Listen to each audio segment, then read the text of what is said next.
What's up sa inyo, no? Malamaya is here. And today is maglilipat tayo ng ating mga pidart, no? Kasi may kumuha sa atin ng pidart, guys. And sa Wednesday pa natin siya isi-ship, no? Ito ay ating classmate, no? Na umorder sa atin. Yan, sa babae, mga female. Ito naman yung mga male, no? Magsaselect tayo dyan, guys, no? Na 5 pairs ng pidart. Tapos ilalagay natin dito sa ating 2.5 gallon, no? For the meantime lang naman kasi quarantine. Iko-quarantine natin sila, no? And then, by Tuesday, no? Doon natin siya ibabalot na para secured yung ating mga isda, no? And na-condition sila bago bumiyahe, no? And since around Tuesday lang to, so malapit-lapit lang, so hindi may stress yung isda. Pero, need pa rin natin silang quarantine kasi nga, di ba? Bibiyahe sila. And ang ginawa ko nga pala is binigyan ko siya ng ibang pair, no?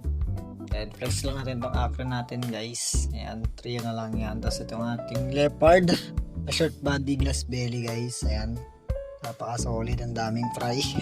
Hindi ko pa nililipat yung mga fry niya na yan, no? Medyo madami pa. Nakakapagod lang. Tapos itong ABT natin is nakaswap natin doon sa ating 2.5. So, pipikapin na ito mamaya. Hindi ko na ipapakita. And, ito pa nga pala, yung mga ivory na yan, no, is bibigyan natin siya ng isang pair dyan, guys. Tapos ito yung mga full gold natin na galwing ribbon. Ayan. Kunti pa lang sila, guys, no. Pinaparami pa natin. Napaka-solid yan, no. Ayan. So, ito. Kapag tayo, select na tayo ng mga isda. Ayan, guys.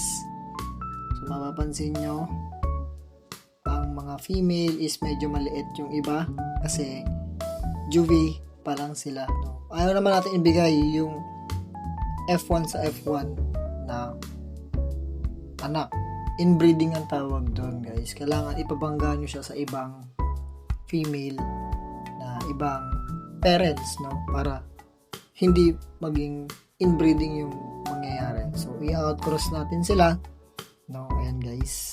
Yung ating mga pidart. So, gagawin ko dyan is ililipat ko dun sa may taas ng ating mga 5 gallon, no? Papatong ko muna siya dun at least hanggang Tuesday ng morning, and then pagdating ng Tuesday ng hapon siguro, no, is mababalot na natin siya kasi sobrang busy ko, guys. May lakad pa ako bukas ng morning, no? Ito yung sinasabi ko dyan papatong, sabi ko, di ba, sobrang busy ko, guys, no? And may lakad pa ako ng Monday. Para baka pati Tuesday din eh. Hindi ko sure. So, yun lang. Ina-update ko na kayo, no? Tapos ito yung sinasabi kong ivory, no? Bibigyan ko siya ng 2 pairs niyan. Since pinakyaw niya yung ating pidart. No, napakarami. Thank you sa'yo, bossing. No? Napifish keeping. Sana may enjoy yung mga isda ko. No? So, yun lang. Malamaya is out. Fish out.